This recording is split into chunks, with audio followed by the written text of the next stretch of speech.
오늘 바자회가 있어서 좀 여러 가지로 분주하셨을 터인데 아직도 마무리가 안 돼서 들어오지 못하신 분들이 있네요. 자, 오늘 이 3부 예배 때 저희가 세례 예식을 또 포함하고 있습니다. 그래서 지난주에 이어서 신명기 말씀을 잠시 나누고 그리고 이어서 2부 순서로 세례 예식을 진행하도록 하겠습니다.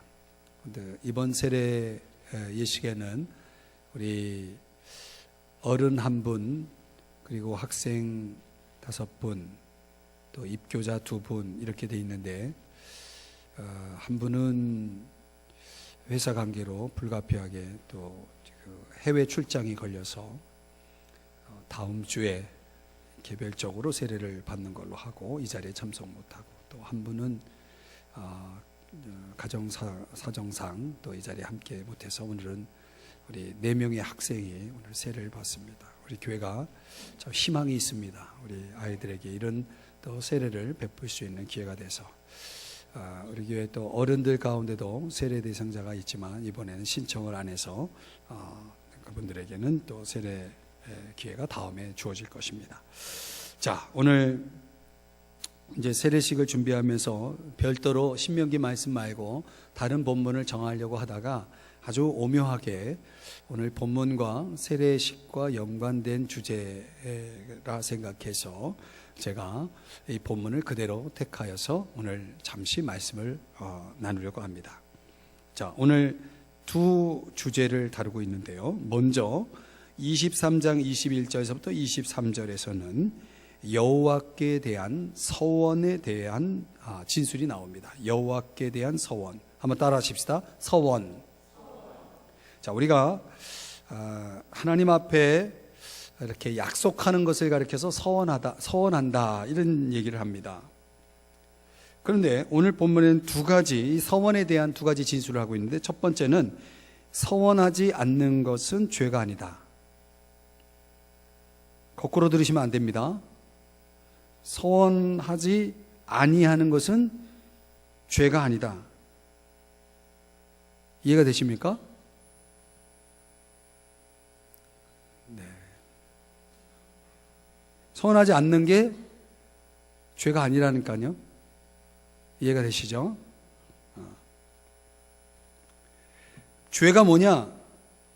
서원을 했다면 지켜야 된다는 것이에요. 그럼 지키지 않는 게 죄지 서원하지 않는 것은 죄가 아니다. 무슨 얘기인지 이해가 되시죠? 이 규칙이 우리에게 가르쳐주는 중요한 교훈이 있습니다. 그것은 우리 입으로 한 말의 중요성입니다.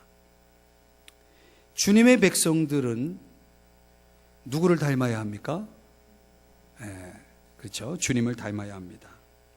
그러니까 주님의 백성들의 행동이 적어도 주님을 닮는다 했을 때, 주님의 성품을 닮는다 했을 때 모든 행동의 기준은 주님이 우리에게 보여주시는 것처럼 우리도 해야 한다는 것입니다. 적어도 우리는 하나님의 말씀이 전적으로 신뢰할 만하다라고 하는 것을 알 수 있습니다. 그렇죠? 여러분, 하나님 말씀을 믿습니까? 우리가 어떻게 하나님 말씀을 믿을 수 있습니까? 하나님 말씀은 반드시 이루어지는 말씀이기 때문에 그렇습니다. 하나님은 그 입으로 하신 말씀을 책임지시는 겁니다. 하나님이 이르시되 빛이 있으라 이렇게 했더니 어떻게 됐습니까? 빛이 있었다라고 창세기 1장 3절에 말씀합니다. 그러니까 말씀은 곧 이루어지는 것입니다. 하나님이 약속하신 것은 분명히 이루어집니다. 민수기 23장 19절에 뭐라고 말씀하냐면, 하나님은 사람이 아니시니 거짓말을 하지 않으시고 인생이 아니시니 후회가 없으시도다. 어찌 그 말씀하신 바를 행하지 않으시며 하신 말씀을 실행하지 않으시랴. 하나님은 어떤 분이세요? 우리 학생들 고개를 드시고 저를 보세요. 하나님은 어떤 분이세요? 너무 많은 내용을 얘기해서 기억이 안 나요? 쉽게 얘기하면 하나님은 뭘 못한다? 하나님이 다 하실 수 있는데 하나님이 할 수 없는 한 가지는 거짓말을 할 수 없다는 거예요. 하나님은 말씀하신 바를 어떻게 해요? 반드시 실행하시는 분이시다. 그래서 여호수아 21장 45절에는요, 제가 그대로 읽어드리면 여호와께서 이스라엘 족속에게 말씀하신 선한 말씀이 하나도 남음이 없이 다 응하였더라, 이렇게 말씀하고 있습니다. 아멘. 하나님 말씀하신 거는요, 하나도 빠짐없이 다 뭐했다? 응했다, 성취했다는 것입니다. 열왕기상 8장 56절에도 비슷한 말씀인데 제가 읽어드릴게요.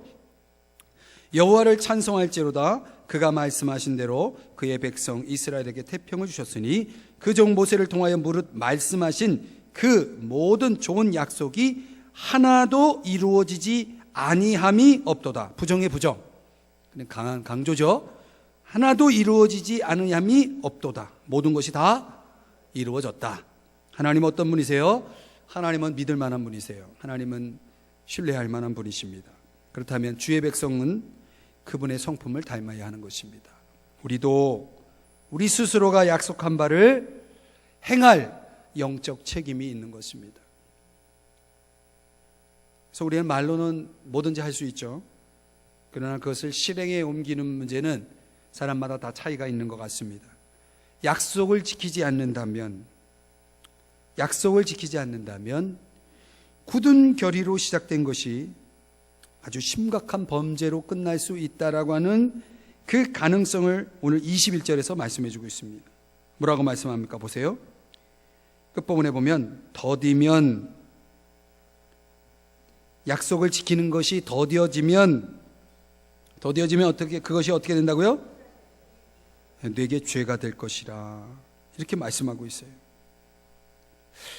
예수님은 제자들에게 산상수훈을 통해서도 이런 말씀을 했습니다. 바로 이 본문, 신명기 이 본문을 가지고 말씀하시기를, 옛사람에게 말한 바 헛맹세를 하지 말고 내 맹세한 것을 주께 지키라 하였다는 것을 너희가 들었으나 오직 너희 말은 옳다 옳다 아니라 아니라 하라.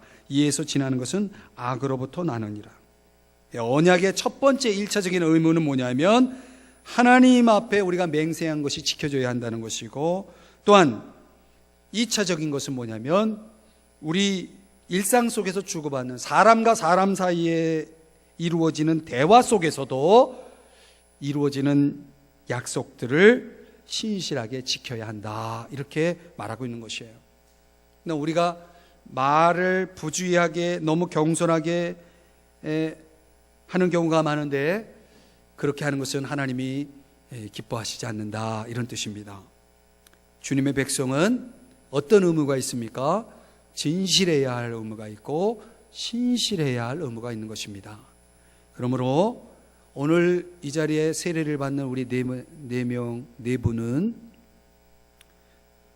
여러분들은 말하자면은 지금 이 자리에 결혼식에 와 있는 것 같습니다. 이 결혼식을 가면은 서약이라는 게 합니다. 서약. 신랑은 신부에게, 신부는 뭐부터 했죠 제가? 다시. 신랑은 신부에게, 신부는 신랑에게. 왜 이렇게 헷갈리죠? 하여튼 서로 뭐 합니까? 서로에게 서약을 합니다. 그 서약은 언제까지 유효한 서약입니까?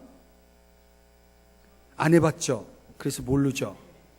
검은 머리, 그게 뭐 언제까지인지 모르겠지만 하여튼 그런 거래요. 그러니까는 우리 세례식에 참여하는 분은, 제가 영적 결혼식이라고 말했는데, 그러면 여기 계신 우리 네 분은 예수님을 신랑으로 맞이하는 신부 같은 분이에요. 여러분들은 신부입니다.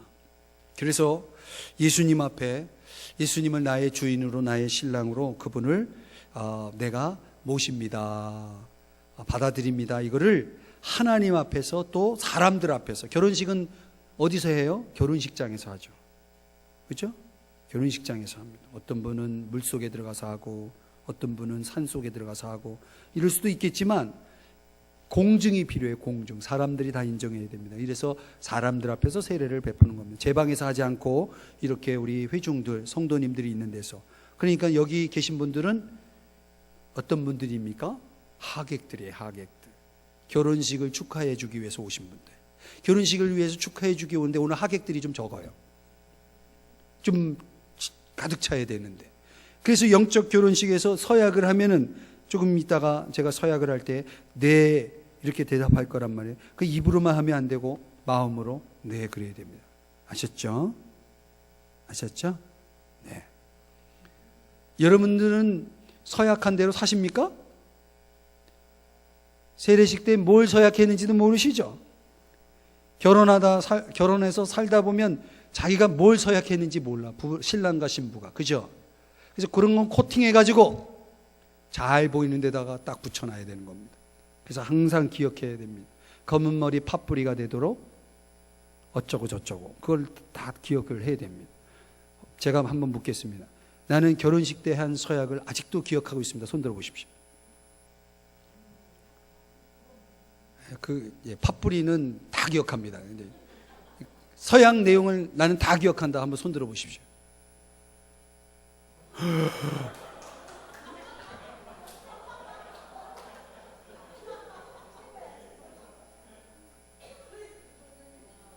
제가 놀랐어요. 지금 권사님들. 다른 분들은 다 회개하셔야 됩니다. 회개. 어떻게 서약문을 잊어버릴 수가 있습니까? 서약을 그냥 정신없이 했기 때문에 잊어버리는 겁니다. 깊이 묵상하고 음미하고 매일매일 읽고 그렇게 해야지 그 서약을 지킬 것이 아닙니까? 어떤 분은 자기가 약속해 놓고 내가 언제 그런 약속을 했냐 이렇게 나오시는 분도 있어요. 그건 안 됩니다. 오늘 성경에 뭘 말씀합니까? 서원을 안 하면 그건 죄가 아니에요. 근데 했다면 지켜야 되는 거예요. 안 지키면 죄가 되는 것입니다. 자꾸 더디면 지켜질까요? 안 지켜질까요? 안 지켜지는 겁니다. 그래서 죄가 되는 겁니다. 오늘 신앙을 고백하는 우리 학생 여러분, 그리고 여기에 함께 동일한 신앙 고백 속에 있는 저와 여러분은 진실하게 신실하게 사시기를 축복합니다. 두 번째 주제는 24절 25절 두 구절인데요. 요거는 뭘 강조한 거냐면 나눔의 삶을 강조한 겁니다. 나눔의 삶. 한번 따라 하십시다. 나눔. 적어도 위로 하나님 앞에, 옆으로 성도들 앞에 신앙을 고백한 사람들은 어떻게 살아야 됩니까? 사랑하면서 살아야 됩니다. 나누면서 살아야 됩니다. 하나님께서는 자비로우신 분이시고 사랑이 많으신 분입니다. 그래서 이 공동체 안에 굶주린 여행자나 가난한 이웃이 있는 것을 하나님은 예상하시고 오늘 성경에 뭐라고 얘기했냐면 너희 공동체 안에는 어느 누구도 굶주려서는 안 된다라고 제도를 만드셨습니다. 그 제도가 뭐냐면 포도원이나 들에 들어가서 배가 고파요. 누구라도 배불리 거기서 그 열매를 따먹을 수가 있었어요. 마음껏 먹을 수가 있었다는 거죠. 그런데 낫을 들어가지고 그 열매의 그 한 뭉치를 가지고 나갈 수는 없어요. 그 안에 있는 동안은 실컷 먹을 수 있는 거예요. 이거는 두 가지를 예방하는 겁니다. 하나는 필요를 채워주는 예방이고 또 하나는 죄를 짓지 않게 하는 예방입니다. 하나님은 우리에게 일용할 양식을 약속하신 분입니다. 그러나 일용할 양식 넘어서는 것을 욕심내는 것은 죄입니다. 욕심은 죄입니다. 무더운 여름 집 없는 사람이 포도원에 있어서 약간의 포도를 먹을 수 있는 것, 우리 속된 말로 하면 서리를 하는 것은 죄가 아닙니다.